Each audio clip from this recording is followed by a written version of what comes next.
নমস্কাৰ ছাত্ৰ-ছাত্ৰী সকল মই জাহ্নবী দাস আজি তোমালোকৰ বিজ্ঞান বিষয়ৰ অধ্যায় 16 প্ৰাকৃতিক সম্পদৰ ব্যৱস্থাপনা পাঠ্যৰ বিষয়ে আলোচনা কৰিম আজি আমি শিকিম ৰাষ্ট্ৰীয় বঁটা আৰু চিপকো আন্দোলনৰ বিষয়ে আহা ছাত্ৰ-ছাত্ৰী সকল আমি শিকিবলৈ লম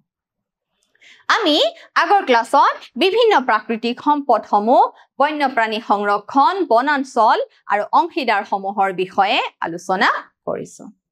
প্ৰাকৃতিক সম্পদ জীৱসমূহ সম্পদৰ ওপৰত নিৰ্ভৰ কৰি কি হৈ আছে এই গোটেই জৈৱ বৈচিত্ৰতা ৰক্ষা হৈ আছে প্ৰকৃতিৰ পৰা পোৱা বিভিন্ন সম্পদ বায়ু বতাহ পানী মাটি খনিজ পদাৰ্থ কয়লা পেট্ৰলিয়াম সৌৰ শক্তি প্ৰাকৃতিক গেছ আদি সমূহ হৈছে পৃথিৱীৰ পৰা আহৰণ কৰা প্ৰাকৃতিক সম্পদ আৰু এই প্ৰাকৃতিক সম্পদসমূহৰ ওপৰত ভিত্তি কৰিয়ে কি হৈ আছে জানানে পৰিবেশৰ জীৱসমূহে জীৱন নিৰ্বাহ কৰি আছে আৰু জৈৱ বৈচিত্ৰতাৰ হটস্পট হৈছে বনাঞ্চল সমূহ আৰু এই বনাঞ্চল সমূহ আকৌ কি জানানে খুব সোনকালে শেষ হৈ যাব পৰা প্ৰাকৃতিক সম্পদ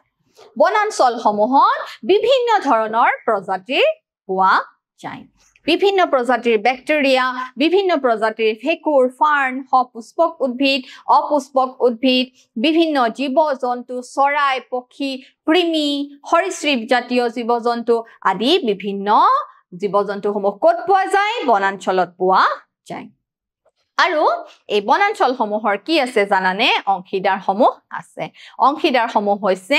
স্থানীয় লোকসকল মাটি বা ভূমিৰ গৰাকী আৰু চৰকাৰ বন বিভাগ লগতে উদ্যোগপতি সকল হয় নে নহয় আৰু হ'ব পাৰে বিভিন্ন প্ৰকৃতি প্ৰেমী বা অৰণ্য প্ৰেমী সকল এই যে প্ৰকৃতি প্ৰেমী বা অৰণ্য প্ৰেমী সকল আছে তেওঁলোকৰ জীৱন শৈলী অৰণ্যৰ ওপৰত নিৰ্ভৰ কৰি নচলিলেও কিন্তু তেওঁলোকে কি কৰে জানানে অৰণ্য ৰক্ষাৰ ক্ষেত্ৰত বা বনাঞ্চল ৰক্ষাৰ ক্ষেত্ৰত তেওঁলোকে গুৰুত্বপূৰ্ণ ভূমিকা পালন কৰে দেখিছানে ছাত্ৰ-ছাত্ৰী সকল এই অৰণ্য প্ৰেমী বা প্ৰকৃতি প্ৰেমী লোকসকলে বনাঞ্চল ৰক্ষাৰ কাৰণে কি কৰে তেওঁলোকে তেওঁলোকৰ জীৱনৰ গুৰুত্বপূৰ্ণ অৱদান আগবঢ়ায় কাৰণ তেওঁলোকে প্ৰকৃতিক বহুত ভাল পায় তেওঁলোকে প্ৰকৃতিৰ গোটেই জীৱসমূহৰ মাজত কি হৈ থকাটো বিচাৰে জানানে ভাৰসাম্যতা বিৰাজ হৈ থকাটো বিচাৰে সেই কাৰণে তেওঁলোকে এই যি ভেৰিয়েচন আছে জৈৱ বৈচিত্ৰতা আছে সেই সমূহ কি কৰিব বিচাৰে সংৰক্ষণ কৰিব বিচাৰে এতিয়া এক গুৰুত্বপূৰ্ণ আন্দোলন যি বৃক্ষ আন্দোলন হৈছে বিষ্ণুই আন্দোলন সোৱা ছাত্ৰ-ছাত্ৰী সকল বন্যপ্ৰাণী সংৰক্ষণৰ বাবে কি ঘোষণা কৰিছে চৰকাৰে জানানে ৰাষ্ট্ৰীয় বঁটা ঘোষণা কৰিছে বন্যপ্ৰাণী সংৰক্ষণৰ বাবে কি বঁটা ঘোষণা কৰা হৈছে ৰাষ্ট্ৰীয় বঁটা ঘোষণা কৰা হৈছে সো শেহতীয়াকৈ ভাৰত চৰকাৰে অমৃতা দেৱীৰ স্মৃতিত বন্যপ্ৰাণী সংৰক্ষণৰ বাবে অমৃতা দেৱী বিষ্ণুই কি বঁটাৰ আয়োজন কৰা হৈছে ৰাষ্ট্ৰীয় বঁটাৰ আয়োজন কৰা হৈছে অমৃতা দেৱী বিষ্ণুই তেওঁ কৰ আছিল জানানে তেওঁ ৰাজস্থানৰ যোধপুৰৰ ব্যক্তি আছিল ৰাজস্থানৰ যোধপুৰৰ তেওঁ কি কৰিছিলে আন 363 জন লোকৰ লগত কি কৰিছিল নিজৰ প্ৰাণ আহুতি দিছিল আৰু কিয় প্ৰাণ আহুতি দিছিল জানানে খেজুৰী গছ বচাবৰ কাৰণে 1731 চনত অমৃতা দেৱী বিষ্ণুৱে কি কৰিছিলে খেজৰালী গাঁৱৰ ৰাজস্থানৰ যোধপুৰৰ খেজৰালী গাঁৱৰ খেজুৰী গছ বচাবৰ কাৰণে তেওঁ কি কৰিছিল নিজৰ প্ৰাণ আহুতি দিছিল আৰু কিমান গৰাকী ব্যক্তিৰ লগত জানানে 363 ব্যক্তি গৰাকীৰ লগত নিজৰ প্ৰাণ আহুতি দিছিল কাৰণ তেওঁলোক প্ৰকৃতি প্ৰেমী আছিল অৰণ্য প্ৰেমী আছিল তেওঁলোকে কি কৰিছিল জানানে সেই খেজৰালী গাঁৱৰ যি বিষ্ণুই সম্প্ৰদায় আছে তেওঁলোকে কি কৰিছিল এই গছ-গছনিসমূহ ধৰ্মীয় প্ৰথা হিচাপে মানি চলিছিল তেওঁলোকে পূজা কৰিছিল তেওঁলোকে লাগিলে নিজৰ কি কৰিব জানানে শিৰ কাটিব মূৰ কটা যাব কিন্তু তেওঁলোকে গছ-গছনি কি কৰিব কাটিব নিদিব তেওঁলোকে বনাঞ্চল ৰক্ষা কৰিব গতিকে আৰু এতিয়া চৰকাৰে এই অমৃতা দেৱী বিষ্ণৈৰ নামত কি বঁটা ঘোষণা কৰিছে ৰাষ্ট্ৰীয় বঁটা ঘোষণা কৰিছে সো যিয়ে 1731 চনত ৰাজস্থানৰ যোধপুৰৰ সমীপৰ খেজৰালী তোমালোকে গাঁওখনৰ নাম মনত ৰাখিবা খেজৰালী গাঁৱৰ খেজৰী গছৰ নাম মনত ৰাখিবা খেজৰী গছ সুৰক্ষাৰ বাবে আন 363 জনৰ সৈতে নিজৰ কি দিছিলে প্ৰাণ আহুতি দিছিলে এই খেজৰী গছ বচাবৰ কাৰণে ৰাজস্থানৰ যি বিষ্ণৈ সম্প্ৰদায় আছে সেই সম্প্ৰদায়ৰ লোকসকলে কি কৰিছিলে জানানে এই খেজৰী গছ বচাবৰ কাৰণে আন্দোলন গঢ়ি তুলিছিলে 1731 চনত আৰু অমৃতা দেৱী বিষ্ণৈ আন 363 জন ব্যক্তিৰ লগত কি কৰিছিলে নিজৰ প্ৰাণ আহুতি দিছিলে দেখিছানে গতিকে এই বনাঞ্চল ৰক্ষাৰ ক্ষেত্ৰত কি কৰিছে জানানে মানুহে বিভিন্ন কি কৰিছে অংশগ্ৰহণ কৰি আছে কাৰণ তেওঁলোকে বুজি উঠিছে তেওঁলোকে অৰণ্যক ভাল পায় তেওঁলোকে এই নিজৰ পৃথিৱীখন কি কৰিব বিচাৰে সজাই পৰাই তুলিব বিচাৰে তেওঁলোকে নিজৰ পৃথিৱীখন ভালদৰে থকাটো বিচাৰে আৰু তেওঁলোকে ভৱিষ্যতৰ কথা চিন্তা কৰে ভৱিষ্যত প্ৰজন্মৰ বিষয়ে চিন্তা কৰে গতিকে এই অমৃতা দেৱী বিষ্ণৈ হৈছে গোটেই পৃথিৱীৰ কাৰণে গোটেই ভাৰতবৰ্ষৰ কাৰণে কি এক সুন্দৰ নিদৰ্শন কিহৰ নিদৰ্শন জানানে কিহৰ নিদৰ্শন বনাঞ্চল ৰক্ষা বা গছ কটা বন্ধ কৰাৰ নিদৰ্শন যিয়ে কি কৰিছে ভৱিষ্যত প্ৰজন্মক বা আমাক কি কৰিছে এক অনুপ্ৰেৰণা যোগাইছে এই বৃক্ষ আন্দোলনসমূহ যদি আমি চাও আৰু আন আন্দোলন গঢ় লৈ উঠিছে যেনে চিপকো আন্দোলন আৰু পশ্চিম বংগতো বৃহৎ হাল গছক লৈ পেলাই আন্দোলন গঢ় লৈ উঠিছে এই বিভিন্ন যে আন্দোলনসমূহ গঢ় লৈ উঠে সময়ে সময়ে এই সমূহ যদি আমি অধ্যয়ন কৰো তেতিয়া আমি কি হ জানানে সকলোৱে অনুপ্ৰাণিত হওঁ আৰু তোমালোকে এই কাহিনীসমূহ কি কৰিবা ভালদৰে অধ্যয়ন কৰিবা তেতিয়া আৰু তোমালোকে জনাৰ পিছত তোমালোকে আকৌ কাক ক'ব পাৰিবা তোমালোকে তোমালোকৰ দাদা বাইদেউ ভন্টি সৰু ভাই ভন্টি হতকো কি ক'ব পাৰিবা যে এনেকুৱা হৈছিল ভাৰতবৰ্ষত আগতে গছক লৈ উদ্ভিদক লৈ বনাঞ্চলক লৈ কি হৈ গৈছে ইমান ধুনীয়া কিছুমান নিদৰ্শন হৈ গৈছে এইবোৰ কি কৰিব লাগে তোমালোকে ক্লাছত আলোচনা কৰিব লাগে যিয়ে কি সৃষ্টি কৰে জানানে যে তোমালোকৰ মাজত কিহৰ সৃষ্টি কৰিব সজাগতাৰ সৃষ্টি কৰিব কাৰণ এই বনাঞ্চলসমূহ হৈছে খুব সোনকালে শেষ হৈ যোৱা প্ৰাকৃতিক সম্পদ গতিকে আমি এই বনাঞ্চলসমূহক কি কৰিব লাগে এই বনাঞ্চলসমূহক আমি পৰিকল্পনাভাৱে কি কৰিব লাগে সংৰক্ষণ কৰিব লাগে কাৰণ আজিকালি জধে মধে গছ-গছনি কাটি থকা হয় বিবেচনাহীনভাৱে গছ-গছনি কাটি থকা হয় আকৌ চুৰাং হিচাপেও গছ কটা হয় গতিকে বিভিন্ন উদ্যোগপতি সকলেও কি কৰে বিভিন্ন অট্টালিকা নিৰ্মাণ বিভিন্ন কাৰখানা নিৰ্মাণৰ কাৰণে কি হৈছে বিভিন্ন মুকলি ঠাইৰ অভাৱ হ'বলৈ ধৰিছে গতিকে এই সকলো বিলাকৰ এই পৰিবেশ তন্ত্ৰ যি পৰিস্থিতি তন্ত্ৰ বজাই ৰাখিবৰ কাৰণে কি কৰিব লাগিব আমি সকলোৱে সজাগ হ'ব লাগিব আৰু বিভিন্ন পদ্ধতি পুনৰ বনানীকৰণ আদি পদ্ধতিৰ দ্বাৰা আমি কি কৰিব লাগিব এই গছ-গছনিসমূহ কি কৰিব লাগিব গছ-গছনিসমূহ সংৰক্ষণ কৰিব লাগিব কাৰণ আমাৰ জীৱসমূহে এই পৰিবেশৰ ওপৰত ভিত্তি কৰি এই বনাঞ্চলসমূহৰ ওপৰত ভিত্তি কৰি কি কৰি আছে জীৱন নিৰ্বাহ কৰি আছে হয়নে ছাত্ৰ-ছাত্ৰীসকল তোমালোকে বুজি পাইছা দেখিছা এই যি বিষ্ণৈ আন্দোলন হৈছে 1731 চনতে হোৱা এক বৃক্ষ আন্দোলন চোৱা এবাৰ আমি চাম চিপকো আন্দোলন এবাৰ কি আন্দোলন পঢ়িম আমি চিপকো আন্দোলন 1970 চনত কি হৈছিলে গঢ় লৈ উঠিছিলে চিপকো আন্দোলন 1970 চনত গঢ় লৈ উঠিছে দেখিছা গছ-গছনি কি কৰিছে দেখিছা গছ-গছনি খাবত মাৰি ধৰিছে যাতে কোনেও আহি এই গছ কাটিব নোৱাৰে কি হৈছিলে 1970 চনত বিভিন্ন কাঠ কটাৰ কি গৈছিল জানানে ঠিকাদাৰ গৈছিল গছ কাটিবলৈ কলৈ গৈছিল কোন গৈছিল ঠিকাদাৰ গৈছিল কাৰ লগত গৈছিল বনুৱাৰ লগত গৈছিল আৰু সেইখিনি সময়তে কি হৈছিল জানানে সেইখিনি সময়তে গাঁওবাসী আৰু ঠিকাদাৰৰ মাজত কি হৈছিল জানানে কাজিয়াৰ সূত্ৰপাত হৈছিল কাৰণ গাঁওবাসীয়ে কেতিয়াও কি বিচৰা নাছিল গছ কটাটো বিচৰা নাছিল তাৰ ফলত কি হৈছিল কাজিয়াৰ সূত্ৰপাত হৈছিল আৰু এদিন কি হৈছিল জানানে যেতিয়া সেই গাঁওখনত কি হৈছিল কোনো ধৰণৰ পুৰুষ নাছিল এতিয়া কোনখন গাঁওখন হৈছে গাৰুৱাল পাহাৰৰ উচ্চ অঞ্চলৰ ৰেনী নামৰ এখন গাঁও কি নামৰ এখন গাঁও ৰেনী নামৰ এখন গাঁও এই ঘটনাৰ সূত্ৰপাত হৈছিল চিপকো আন্দোলনৰ সূত্ৰপাত হৈছিল গাৰুৱাল পাহাৰৰ উচ্চ অঞ্চলৰ ভিতৰুৱা এখন দুৰ্গম গাঁও ৰেনী যাৰ নাম কি ৰেনী সেই গাঁওখনত কি হৈছিল জানানে সেই গাঁওখনত কি কৰিছিল মানুহক বিভিন্ন কি কৰিছিল গছ-গছনি কটাবৰ বাবে বিভিন্ন ঠিকাদাৰ গৈছিল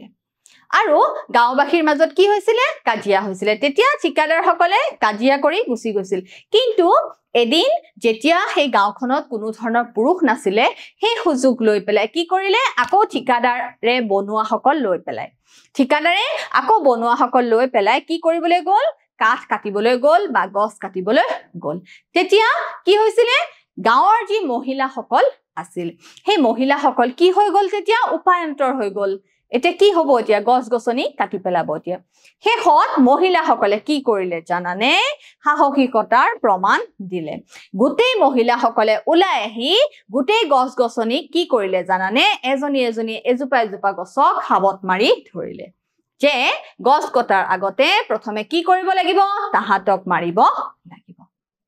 শেষত কি হৈছিল শেষত এই ঠিকাদাৰসকলে বনুৱাসকলক লৈ কি কৰিব লগা হৈছিল উভতি যাবলগীয়া হৈছিল তাহাতে কি কৰিছিল প্ৰত্যাহাৰ কৰিব লগা হৈছিল গছ কটাটো প্ৰত্যাহাৰ কৰিব লগা হৈছিল দেখিছা এই আন্দোলনক কি বুলি কোৱা হয় চিপকো আন্দোলন বুলি কোৱা হয় মানুহৰ বনাঞ্চলৰ পৰা বিচ্ছিন্নতা শেষ কৰাৰ বাবে তৃণমূল পৰ্যায়ৰ প্ৰচেষ্টাৰ ফল আছিল চিপকো আন্দোলন ই হৈছে এক বৃক্ষ আন্দোলন বা গছৰ আন্দোলন গাৰুৱালৰ ৰেনী নামৰ এখন দুৰ্গম গাঁৱৰ এক ঘটনাৰ পৰাই এই আন্দোলনৰ কি হৈছিল আৰম্ভণি হৈছিল গাৰুৱাল পাহাৰৰ উচ্চ অঞ্চল ভিতৰুৱা এখন দুৰ্গম গাঁওখনৰ নাম কি হৈছে ৰেনী আৰু কিমান চনত চিপকো আন্দোলন আৰম্ভ হৈছিল 1970 চনত আৰম্ভ হৈছিল গাঁৱৰ ওচৰৰ হাবিত গছ কাটিবলৈ দিয়া কাঠ কটা ঠিকাদাৰ আৰু গাঁওবাসীৰ মাজত কিহৰ সৃষ্টি হৈছিল বিবাদৰ মানে কাজিয়াৰ সূত্ৰপাত হৈছিল এটা বিশেষ দিনত ঠিকাদাৰ শ্ৰমিকসকলে গছ কাটিবলৈ হাবিত উপস্থিত হৈছিল আৰু পুৰুষসকল সেইখিনি সময়ত কি আছিল অনুপস্থিত আছিল সেই পুৰুষসকল উপস্থিত নথকাৰ সুযোগ লৈ ঠিকাদাৰ আৰু বনুৱাসকলে কি কৰিবলৈ গৈছিল গছ কাটিবলৈ গৈছিল শেষত উপায়হীন হৈ গাঁৱৰ মহিলাসকলে খৰধৰকৈ হাবিত উপস্থিত হৈ গছৰ ডালবোৰ কি কৰিলে হাবতি ধৰিলে যাৰ ফলত শ্ৰমিকসকলে কি কৰিব নোৱাৰিলে গছ কাটিব নোৱাৰিলে আৰু কি কৰিলে ঠিকাদাৰ আৰু বনুৱাসকলে উভতি আহিবলগীয়া হ'ল ঠিকাদাৰ আৰু বনুৱাসকল কি কৰি ল'ব লগা হৈছিল তাহাতে প্ৰত্যাহাৰ কৰিব লগা হৈছিল গছ কটাটো কাৰণ গাঁৱৰ মহিলাসকলে কি কৰিছিল জানানে এই বৃক্ষ আন্দোলনৰ আৰম্ভণি কৰিছিল আৰু সাহসিকতাৰ প্ৰমাণ দিছিল চিপকো আন্দোলনে তেতিয়া দ্ৰুতগতিত কি হৈছিল জানানে গোটেই চাৰিওফালে এই চিপকো আন্দোলনৰ কথা বিয়পি পৰিছিল চিপকো আন্দোলনে দ্ৰুতগতিত সম্প্ৰদায় আৰু সংবাদ মাধ্যমৰ মাজত কি হৈ গ'ল বিয়পি পৰিল গোটেই সংবাদ মাধ্যমৰ মাজতো বিয়পি পৰিবই কাৰণ এনেকুৱা এটা সাহসিকতাৰ কাৰ্য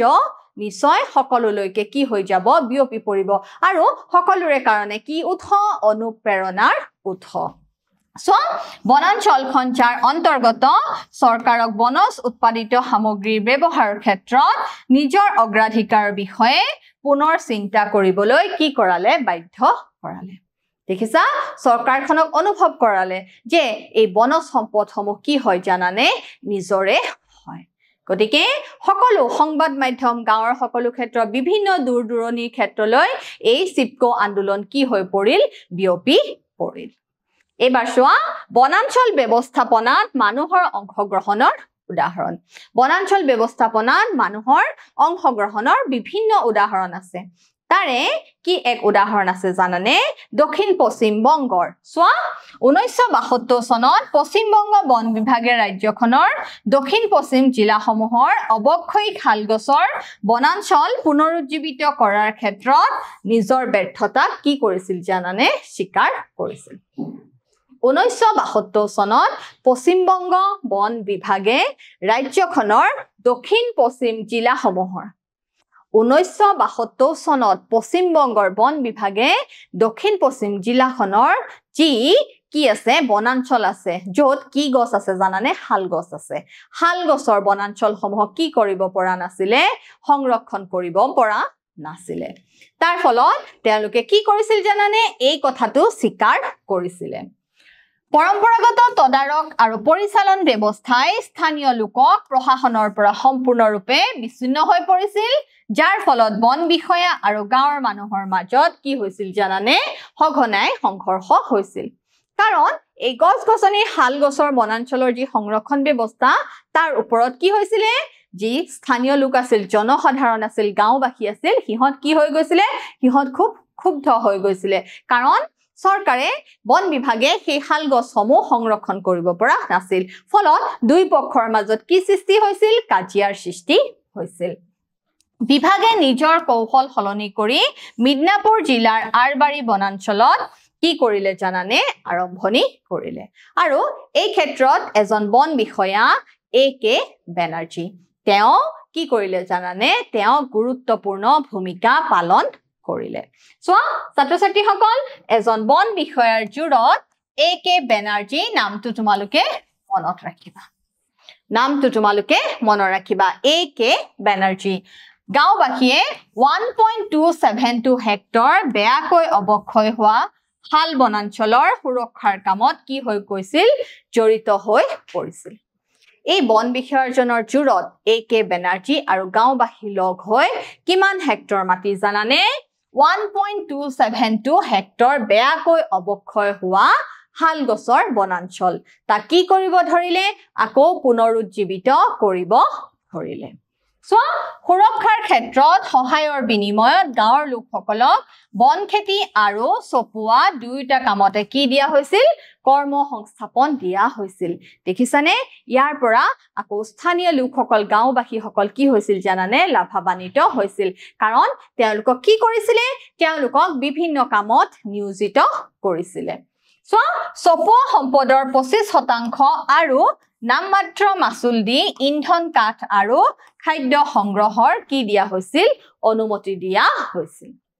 তেওঁলোকক অকল যে নামমাত্ৰ মাছুল দি থকাই নহয় তাৰে 25% সম্পদৰো কি কৰিছিল জানানে